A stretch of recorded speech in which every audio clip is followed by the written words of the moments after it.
looks like we're almost here. We are now just about at the northernmost tip of the province. This is a very remote community. And we're here after being contacted by the family of Jennifer Hillier-Penney. Disappeared almost a year and a half ago. It's a frustrated family and they're looking for answers and they're hoping we can help. Welcome to St. Anthony. This is a small place. Everybody knows everybody. Every town has its secrets. Every town. This town no less than any other.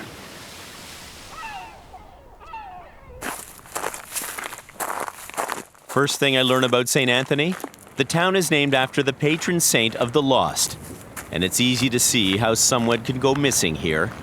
But with the water, the waves, and the wind, it's hard to imagine how they could ever be found.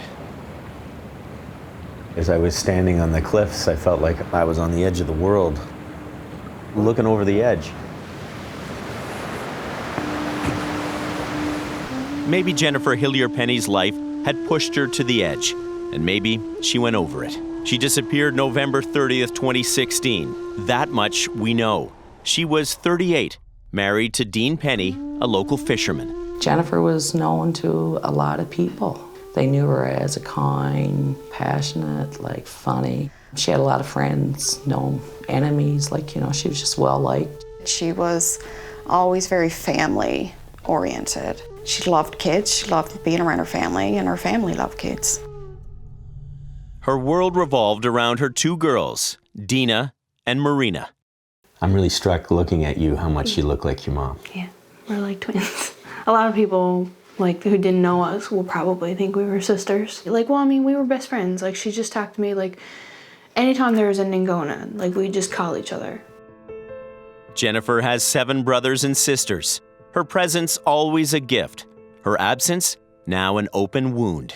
Joanne, why did your family want us to pay attention to this story and come here and learn more about this story? We want to know what happened to Jennifer. We want answers. We want answers to where is Jennifer, what happened to her, what happened the night that Jennifer went missing. We want to know. Jennifer is gone. That's the only certainty for her family. But where? That's the question everyone is asking. We drove to the point where the road runs into the North Atlantic and spotted a man watching us carefully. When I approached him, he said, "I bet you're looking for Jennifer."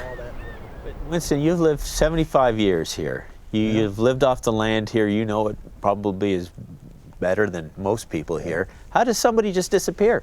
Well, I don't know. I just can't see her jumping up and leaving and going away somewhere, and settle down somewhere else. And I can't see anyone, killing her. You know what I mean? I can't see anyone. Why not? We're not killers. We just try to be friendly with everyone, eh? Yeah. But this is really a mystery to me. This is, Everybody is talking about Jennifer out here. Right, as far as you can go here in the north of Newfoundland, and everyone's talking about her. Jennifer's haunted image on these missing posters hangs over St. Anthony. She is everywhere and nowhere. You want to replace the old ones? And when the wind and the rain fades those posters, Jennifer's friend Gina Elliott hammers up new ones again and again. Gina, do you think there are people in town who think you're crazy because you're still putting up these posters? Oh, yeah, absolutely. You know what? I think a lot of it is hard for people to see and be reminded that, we live in a place that's so beautiful, and yet this has happened. Some people rather forget. I guess it helps them sleep at night. Mm-hmm. This helps me sleep at night. Putting them up? Yeah. So it's for different reasons, but we're both getting sleep.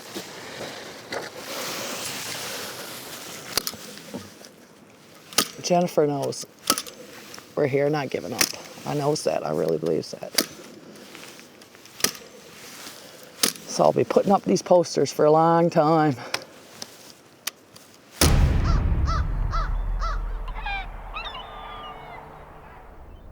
Each poster carries an ominous message. Someone knows something. St. Anthony now seems to be the patron saint of suspicion. Here's what we know for sure. Around 8 o'clock on that November night, Jennifer dropped off her sister Vonnie at an appointment, then said goodnight. She'd never see Jennifer again. She was going home to lie down, she had a headache, and she was going to stay with Dina, and she's going to go up, get up the next morning and go to work. And she said, I'll see you tomorrow. She said, I'll be down tomorrow evening. I said, okay. Her husband Dean was away duck hunting. Jennifer drew a bath and texted her daughter Dina, telling her she had a headache and was going to bed. Dina missed her 9:30 curfew, so she didn't check in with her mom when she got home. Dina didn't know if she was home or not. No. The door was shut. She just went out and snuck in her room because she was late getting home anyway. The next morning, Jennifer's alarm went off. It woke Dina. She looked frantically for her mother. There was no note, no sign of a struggle, and no Jennifer. It wasn't just the fact that Jennifer was gone that was so alarming. It was also all the things she'd left behind. Her phone, her purse, her coat, her car. Even the bathtub was still full just as she'd left it. Everything was still inside that house. Everything but her. When Marina heard her mom was missing, she didn't panic at first. I don't know. I just, maybe something might have come up and I thought that maybe she would have went to stay with a friend or something like that, but she didn't. I brushed it off completely. I didn't think that she would have left for anything. RCMP officers didn't immediately treat her disappearance as suspicious either. They wondered maybe she just left town. I knew the difference, that she didn't just walk off and need a break. That was also said to me. Maybe she just needed a break. I'm like, Jennifer didn't need a break. And, she would have texted me this morning to tell me that she wouldn't come into work if she, that's just the way it was. I would have known. Mm-hmm. There's no way that I would have known if Jennifer didn't need, if she wanted a break. So, yeah. I knew it. I knew because Jennifer would not, under any circumstances, get up and leave. Not a chance. She was taken. Do you think Jennifer's dead? Absolutely. Jennifer is not alive. There's not a doubt in my mind. And I knew that from the minute the text come that she was gone. After days of searching on land and sea turned up nothing, police shifted focus. The house she disappeared from was finally locked down. A forensics team was brought in. She went missing from the house. And forensics didn't even get down there until about a week after she went missing. And there was, I'm going to say, up to maybe 100 different people in and out through the house between cops and friends and family. So, how are you going to sort through fingerprints in a house with so many fingerprints? It would take the RCMP a full 7 days before they would officially declare Jennifer's disappearance was suspicious. Now, police often treat missing persons cases as runaways or suicides unless they have reasons to believe otherwise. But in this case, it seems they had plenty of reasons to believe otherwise. Jennifer's friends would tell us there were all kinds of warning signs. I feared for her life leading up to this. She feared for her life, I feared for her life. This is Jennifer Hillier-Penney now, almost 2 years since she disappeared from St. Anthony, Newfoundland, gone without a trace. This was Jennifer before she vanished. What was going on in her life when this picture was taken? And what were her dreams? Well, towards the end of it, she just wanted something new. She had a lot going on. She had stopped loving my dad. She didn't love him for years. They were young when they got together. They grew apart so much. How do you know that she stopped loving him? Well, she was very open to me about a lot of things. Now, there was certain things that she talked about with her friends and not so much me, but she was very upfront. Jennifer was upfront about her intentions. She wanted out. She moved in with her dad and made plans to leave St. Anthony behind her. And then she was like, I don't want to be miserable anymore. And she made a decision. Like, she was getting stuff lined up. She wanted a divorce. She wanted to leave. And she wanted a new start from everything. Like, she wanted to be away from St. Anthony. She wanted to put some distance between herself and that place. I know that she spoke to a lawyer to start the separation and then divorce. Like, this was the first steps. Did Dean know about that? As far as I know, he wasn't very happy. That's, as far as everybody knows, that's a fact. He wanted Jennifer. He didn't want her to leave, and he wasn't happy. Jennifer's turmoil and her fears are felt in these texts we obtained from her friend. I'm going through a bad split with Dean, writes Jennifer, but he's freaking out now, promising to make it better. But it's over, she concludes. In a later text, Jennifer writes, Dean is accusing me of fooling around. All hell will break loose.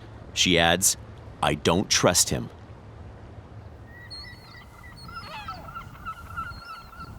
But a fresh start for Jennifer was just days away. She had a second interview for a job in a town 8 hours away.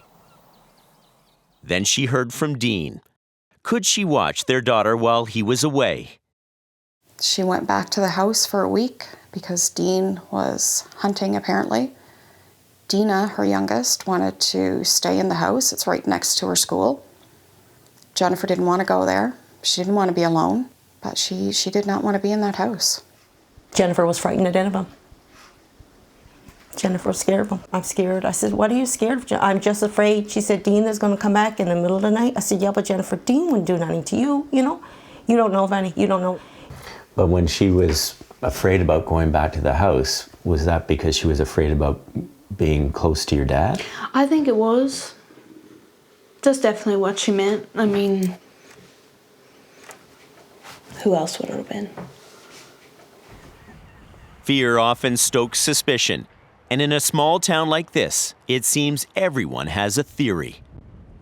Do you think you know who did it? Yes, well, I have my suspicions, you would say. You know, I mean, I obviously don't know, but yeah, it's just too much. It's just too much. How do you walk around with that inside you, thinking that you know who did this, and yet nobody has been arrested? No, it's hard.